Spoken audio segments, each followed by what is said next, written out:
Shabbat Shalom, my friends. Okay, let me start with the confession. Even though we are still approximately 6 months away from Yom Kippur, because of a definite glitch in my brain function, I misnamed the Torah portion last week. To be clear, I misnamed it, but the teaching was still related to the proper Sedra. I am grateful to all of you who picked up on that glitch. You were paying attention. That's a good thing. Having a brain glitch is not necessarily a good thing. Okay, think of it. We have moved past Pesach, Lag BaOmer, Yom HaZikaron, Yom HaAtzmaut, Yom Yerushalayim. And on Saturday evening, June 4th, we begin the celebration of Matan Torah, the giving of Torah at Mount Sinai with the festival of Shavuot. Out of serious regard for those who have dairy allergies, I will not dwell on the fact that Shavuot and blintzes are very closely related. Rather, I will point out that an ancient tradition is sweeping the Jewish world today. It's called Tikkun Leil Shavuot, the notion that from the eve of Shavuot until the festival morning, the next morning, Jews engage in a study vigil. For some 12 hours, we study fascinating texts with a wonderful array of teachers. The Midrash tells us that we do that because at the time of the giving of the Torah, God was astonished that the Israelites had a good night's sleep before the process of revelation began. God was astonished and, according to the Midrash, actually very displeased.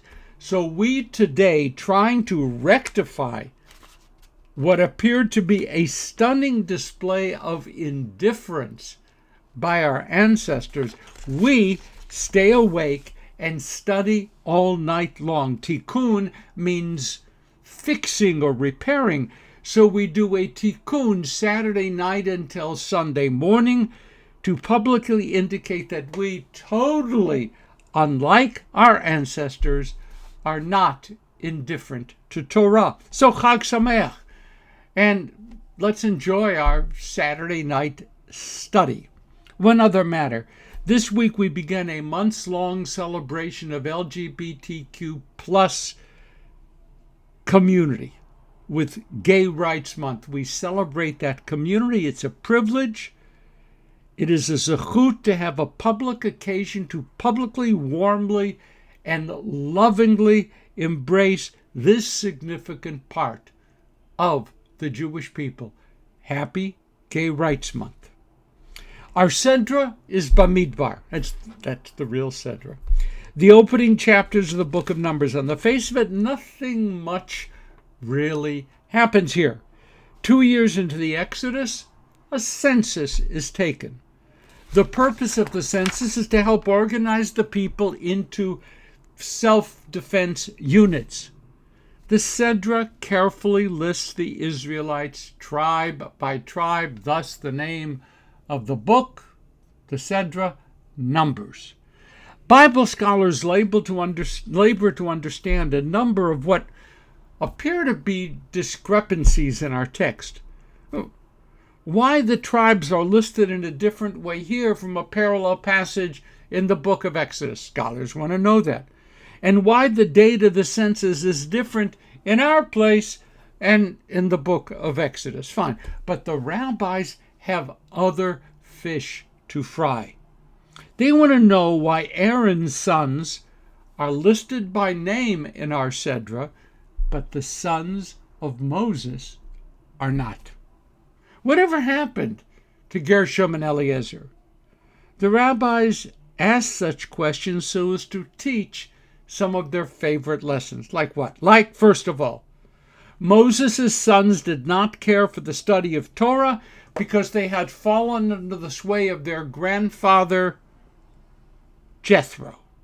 And thus, they did not deserve mention in the Torah.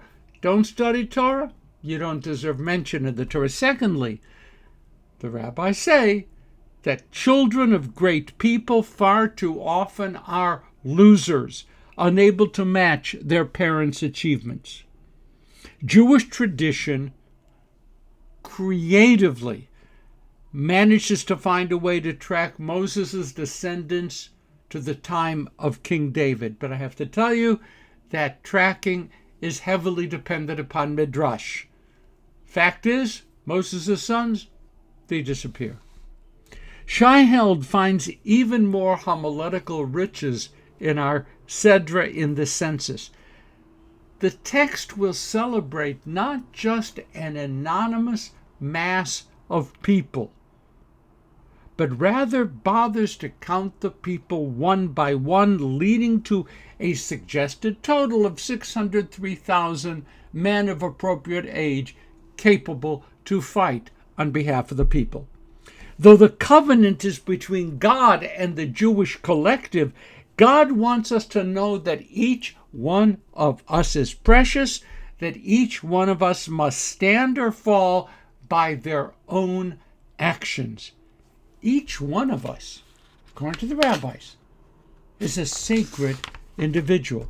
It's a powerful rabbinic theme. For example, why did creation begin with Adam and Eve? Answer, so that no individual could claim a more exalted heritage than anyone else. What is the miracle of being created in the image of God? They ask. Just because we are made in God's image does not make us identical. One who mints coins stamps out each coin to be identical to every other coin, but not God.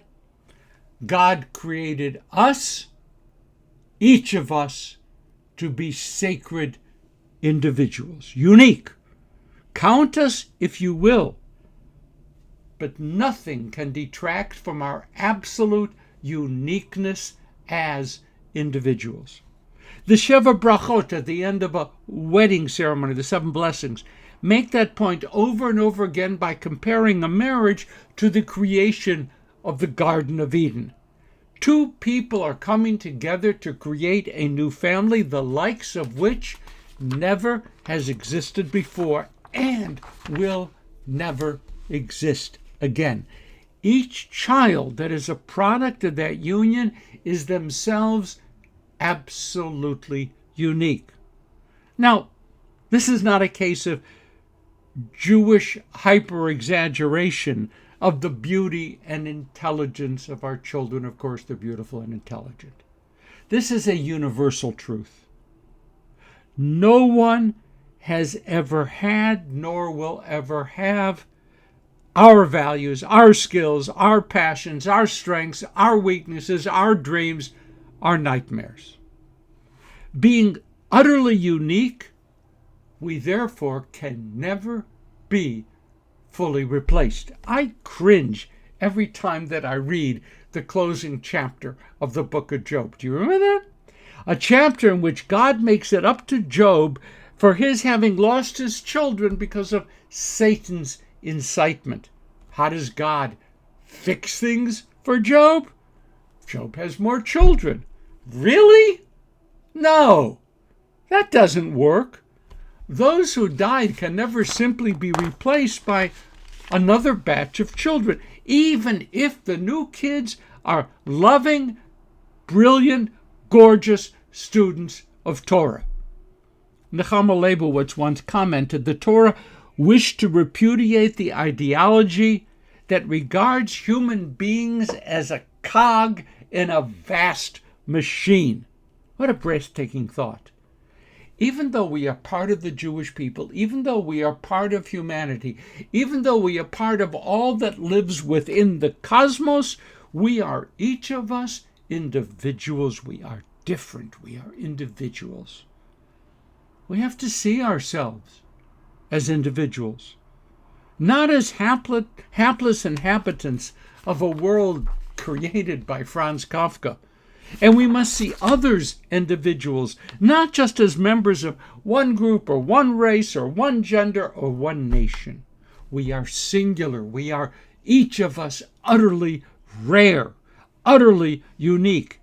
If we fail to fulfill our individual capacities and our individual dreams, then those dreams and those capacities are gone forever.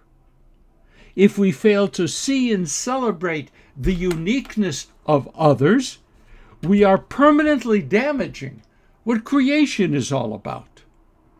So, these are the numbers of the Israelites as they began their wandering in the desert, one by one. One by one. Chag Samayach. Shabbat Shalom. Happy Gay Rights Month. Let's meet this Saturday evening at Mount Sinai. Shabbat Shalom.